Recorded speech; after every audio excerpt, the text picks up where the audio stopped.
गुरुर्ब्रह्मा गुरुर्विष्णु गुरुदेवो महेश्वरः गुरु साक्षात् परब्रह्म तस्मै श्री गुरुवे नमः।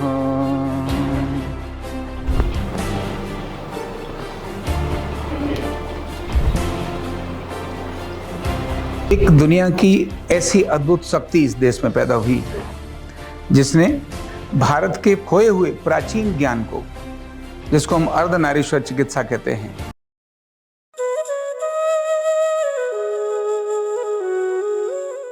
पूजनीय डॉक्टर लाजपत राय मेहरा जी जो हमारे गुरु जी हैं, आपके दादा गुरु हैं, उनकी आज पुण्यतिथि है। आज क्या उनकी पुण्यतिथि है? 2018 में आज के दिन ही उनका निर्माण हुआ था। एक दुनिया की ऐसी अद्भुत शक्ति इस देश में पैदा हुई जिसने भारत के खोए हुए प्राचीन ज्ञान को, जिसको हम अर्धनारीश्वर चिकित्सा कहते हैं, जो शिव और शक्ति का संतुलन का कारण बनता है, जो एसिड और अल्कलाइन को बैलेंस करता है, ऐसा एक नया सिद्धांत, एक नई प्रक्रिया का शुभारंभ उन्होंने किया। पूजनीय लाजपत राय मेहरा जी एक ऐसा व्यक्तित्व जो अपने विज्ञान के लिए समर्पित हो गया, जिसने अपने घर की, परिवार की चिंता नहीं की, जो केवल समाज ही, जिसके समाज मेरा देश, मेरे देश का स्वास्थ्य, यही जिसके जीवन का चिंतन बन गया और यही उसके जीवन का हर पल जीने का माध्यम बन गया। उनके लिए क्या दिल्ली, क्या बंबई, क्या मद्रास, क्या कलकत्ता अभी कुछ भी दूर नहीं था। और आज जो हम देखते हैं, जिस प्रकार का आज प्रक्रिया देखते हैं, जब उन्होंने इसकी शुरुआत की तो ये ऐसी प्रक्रिया उस समय नहीं थी। यानी अभाव बहुत अधिक, घर का, परिवार का बहुत अभाव। थेरेपी को जानने के लिए, बताने के लिए लोगों को अपनी तरफ से बहुत मेहनत करना, बोले भाई ये थेरेपी है, सीखने के लिए वो बहुत आग्रह करते थे, कोई तो सीखे, तुम भेजो 2 बच्चे, तुम भेजो 2 बच्चे, ऐसा बड़ा वो आग्रह करते थे। वो चाहते थे मेरे इस ज्ञान को लोग सीखें, मेरे ज्ञान को सीखें, और सीखें नहीं, मरते दम तक उस पर अनुसंधान करना, रिसर्च करना, ये उनके जीवन का एक अंग था। हमेशा पढ़ते थे और हमेशा लिखते थे। कुछ भी नया आता था तुरंत बताते थे ये एक नया क्रम आ गया, ऐसा, और एक दर लिख करके अपने पास रखते थे। छुपाते कुछ नहीं थे, सबको बताते थे। ऐसे अद्भुत व्यक्तित्व अपनी चीज में अनेक बार करेक्शन खुद करते थे। उनको ये लगा ये मैंने ठीक नहीं किया, अभी मैंने यहां एडीआर को एक्टिवेट करना चाहिए था, एडीआर को किया। फिर उनको लगा थाइमस इसके विरोध में काम करता है, तो इसीलिए दोनों को नहीं देना। फिर उन्हीं को खुद लगा कि नहीं, एक व्यक्ति को थाइमस और एडीआर दोनों को एक साथ स्टिमुलेट किया जा सकता है।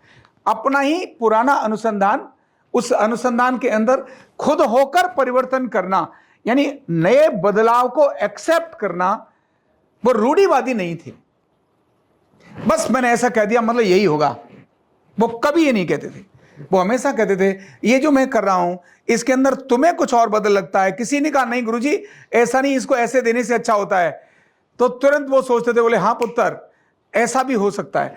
किसी ने कुछ किया तो कभी उसको नकारते नहीं थे। इसीलिए अनेक बार अनेक लोगों से जिसने उसने कुछ किया, उससे कुछ फायदा आया तो उन्होंने उसी का नाम रख दिया।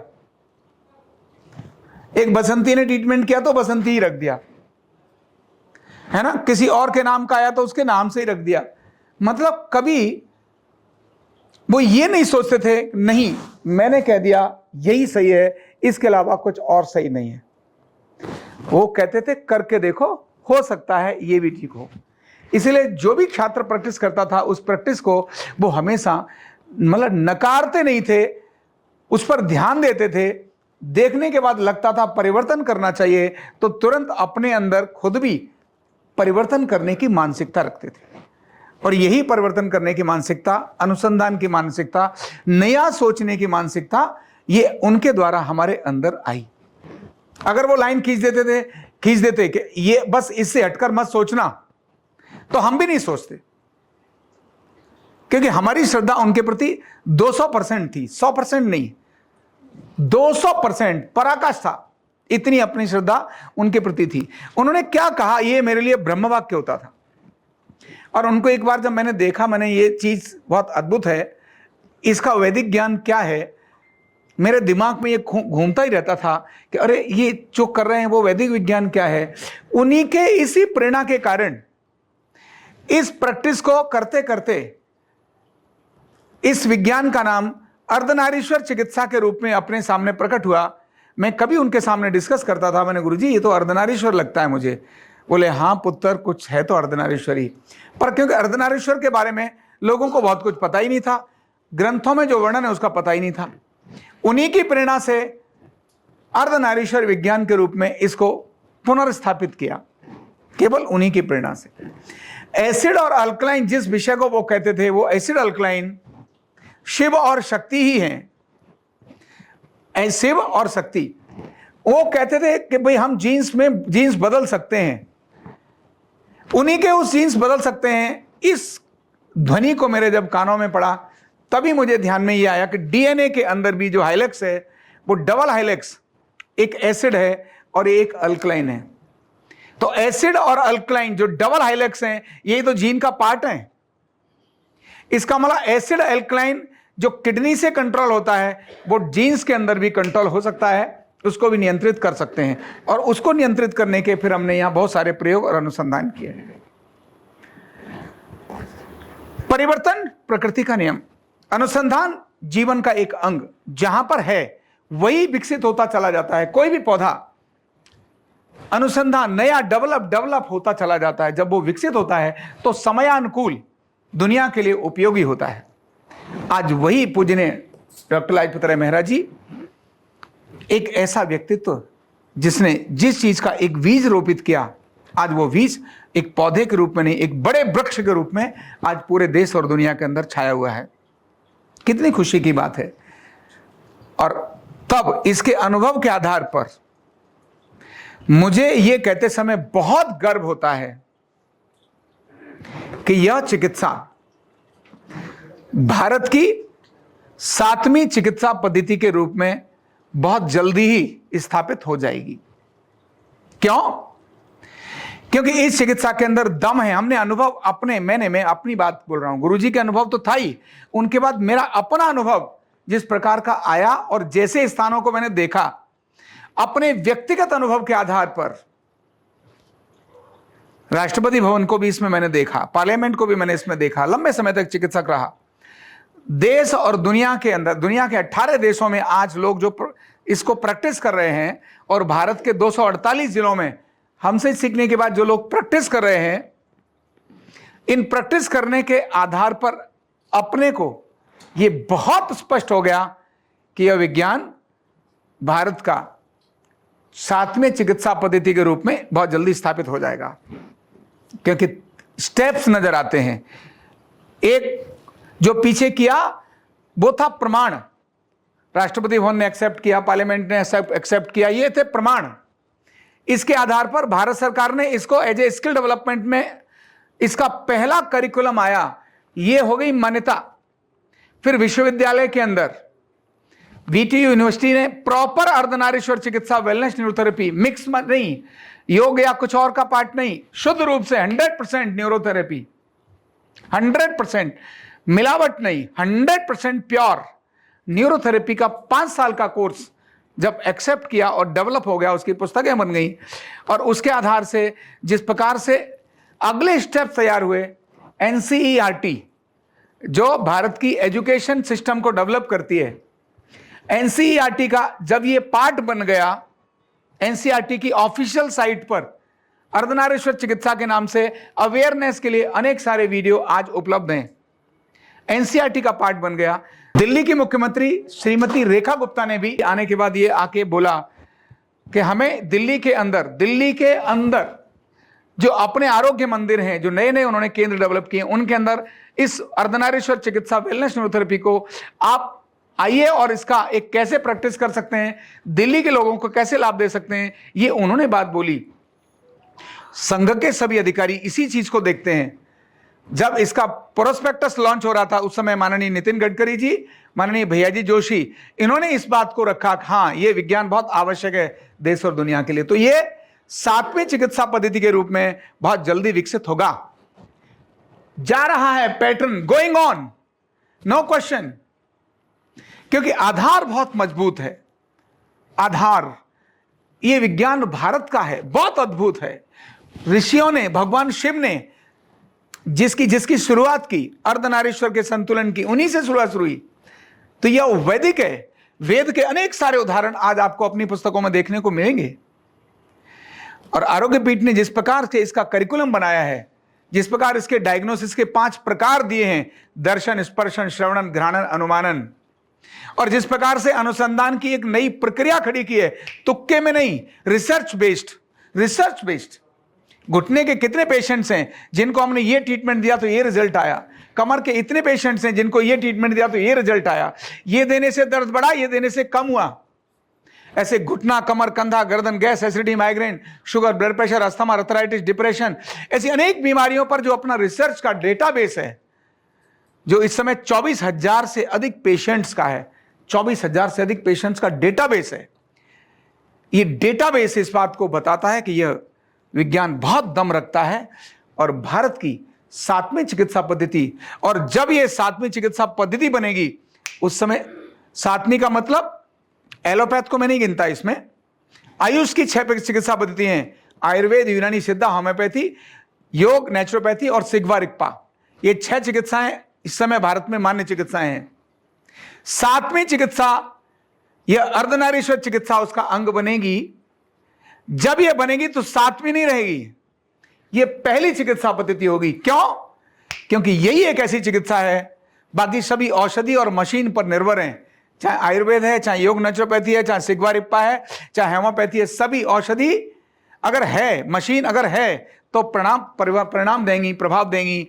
यह एक चिकित्सा ऐसी है जिसमें कोई औषधि, कोई मशीन, कोई टाइम की कंडीशन इसके साथ नहीं है। इसको सीखना सरल है, इससे शुरुआत सरल है। ये कभी भी और कहीं भी किसी को भी परिणाम देती है। जहाज के अंदर भी हमने अनुभव करके देखा। दुनिया का सबसे बड़ा जो उच्च शिखर है, जब मैं यूरोप में गया था तो वहां पर -40 डिग्री टेम्परेचर के अंदर भी ट्रीटमेंट वहां दिया और उसका परिणाम आया। ऑक्सीजन कम था, उसको नॉर्मल किया, जब मैं यूरोप के अंदर गया था उस समय पर। तो ऐसी अद्भुत चिकित्सा पद्धति है।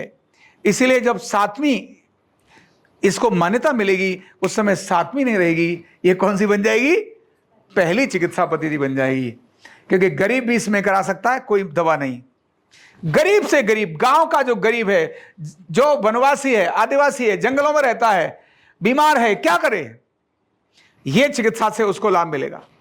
तो भारत की अपनी लोकल फॉर वोकल, स्वदेशी चिकित्सा, भारत की अपनी वैदिक चिकित्सा पद्धति, यह भारत की पहली चिकित्सा पद्धति के रूप में विकसित हो ही जाएगी। इसके लिए कोई बहुत बड़े आडंबर की जरूरत नहीं है, सहज है, सरल है, इसीलिए अपने आप हो जाएगी। और यह विज्ञान अपने पूज्य डॉक्टर लाजपत राय महराज जी को, इस सदी का महानायक, इस सदी के अंदर उनको एक ऐसा दिव्य पुरुष के रूप में स्थापित करता है जिसे हजारों वर्षों तक यह दुनिया उनको नमन और स्मरण करती ही रहेगी। क्यों? हम उन्हीं के वंशज हैं, वही हमारे आदर्श हैं, वही हमारे 24 घंटे दिमाग में वही रहते हैं, और उन्हीं की वो प्रेरणा है, उनके जीवन का वो आदर्श हमारे सामने है। तो ऐसे व्यक्तित्व महानायक का आज हमें गुणगान करना है। आज हमें उनके उन छोटी छोटी चीजों को स्मरण करना है और उन पर नया अनुसंधान खड़ा करके भारत और दुनिया के लिए इस विज्ञान को आगे लेके जाना है। हाँ, इसमें मुख्य जिम्मेदारी हम न्यूरोथेरेपी की प्रैक्टिस करने वाले लोगों की बनती है। जो भी न्यूरोथेरेपी की प्रैक्टिस करते हैं, उनकी जिम्मेदारी बनती है इस विज्ञान को बढ़ाने में काम करें, संगठित होकर काम करें। तोड़ा तो कभी भी जा सकता है, फोड़ा तो कभी भी जा सकता है, कमियां तो कभी भी गिनाई जा सकती हैं। सुधार का एक कदम उठाना बहुत कठिन है, बहुत कठिन है। सुधार का एक कदम, संगठन की तरफ एक कदम बढ़ाना बहुत कठिन है। विघटन करने में तो कोई देरी नहीं लगती। तो इसीलिए संगठित होकर एक बहुत उत्तम लक्ष्य के साथ हम सब ने मेहनत करने की आवश्यकता है और हर व्यक्ति ये सोचे मैं इसके लिए क्या करूं। हर व्यक्ति ये सोचे और मैं का मतलब हम में आ जाए, सब मिलकर क्या करें, कौन क्या कर रहा है उसका सपोर्ट देने के लिए काम करें। जब ये प्रक्रिया हमारी होगी तो ये काम तो होना ही है, ये काम तो रुकने वाला है ही नहीं, क्योंकि काम किसका है? भगवान का काम है। ये किसका काम है? आपका और मेरा काम नहीं है, ये भगवान का काम है।